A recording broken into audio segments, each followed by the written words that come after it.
just thought I would do this update Ithaca style and video it. The video camera has decided to take a mental health day and has lost most of my files and almost all the sound, so I'm going to have to dub this over with a narration, so you'll have to excuse the cheesiness, but I'm just going to go over how I work with the oil clay a little bit, the tools I use, and what techniques I use to get the smooth things out and to shape things. So enjoy the video. Alright, I'll go over some of the tools I use. These are a selection of different spatula tools for recessed areas and adding detail lines and squaring things up.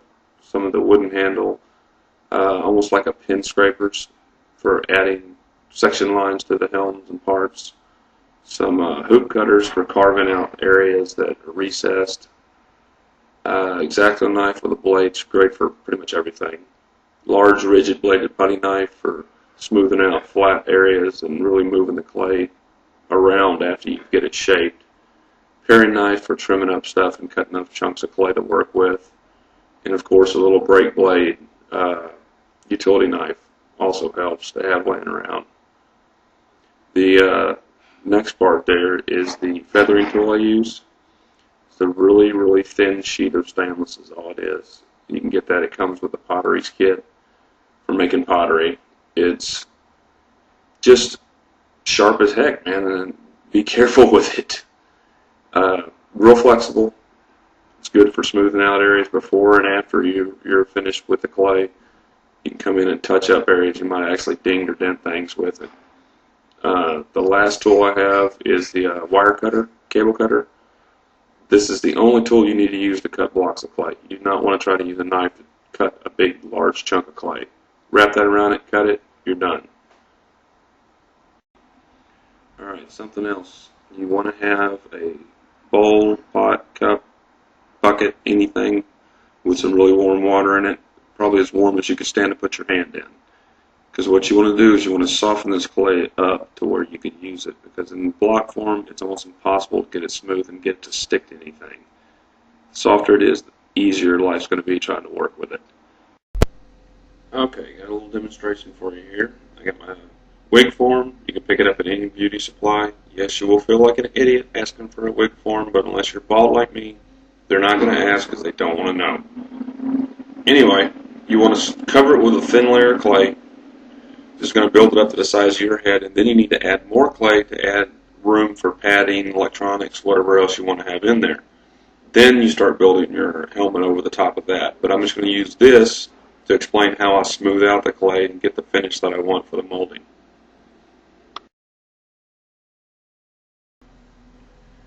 Alright, what the funny looking bald guy is trying to explain now is that when the clay is cold, it's grainy, it's very hard to work with. It's almost impossible to get it to lay smooth on your model without a lot of work. So it's easier just to go ahead and drop a chunk in your hot water before you start. Drop a couple of chunks in there. That way you always have some ready. Get you a towel, dry it off.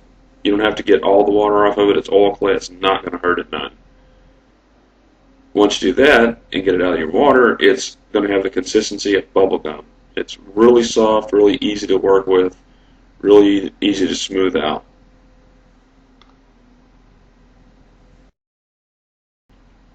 Okay, you want to start building this up in small sections at a time. Small pieces are easier to work with than large pieces. Don't just slap a big chunk up there because it's going to take you forever to get it where it needs to be and to get it to lay flat. Once you get it smoothed out fairly well with your fingers, grab your feathering tool and start just dragging it across the surface.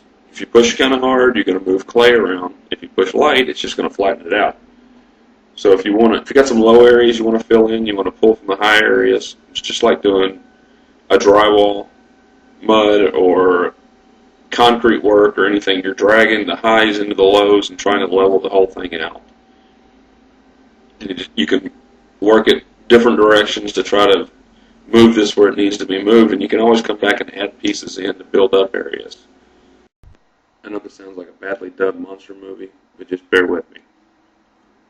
Oh no, Godzilla! Alright. Anyway, if you get a hole in it, just take a little bit of your clay, a little more than you need actually, slap it in the hole, start using your feathering tool. Just start working it around, smoothing out the excess. Pretty soon, you'll never know it was even there. You can also use this technique to fill in really bad low spots. Add a chunk in there, feather it down, just keep working it until you get it where you feel you're fairly close to what your end product needs to be.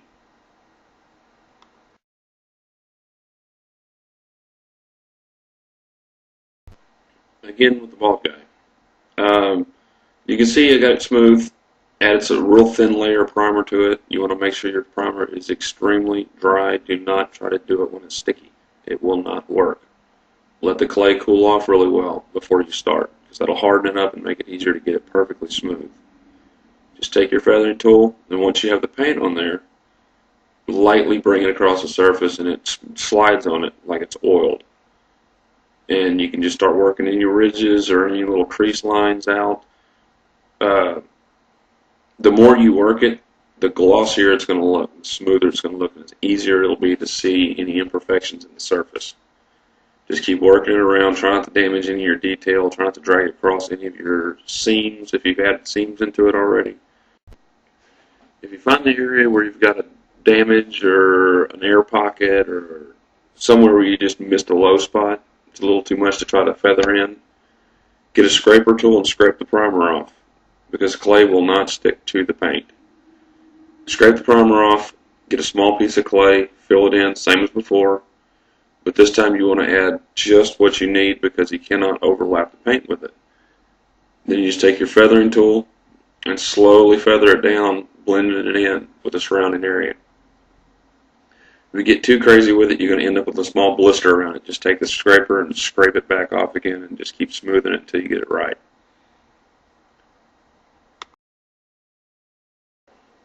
Alright, well, while this guy continues to obsess with this one spot on this test piece that we're not actually going to use, I'll just kind of close this out and just tell y'all, everybody has their own techniques and way of doing things. Everybody has their own tools.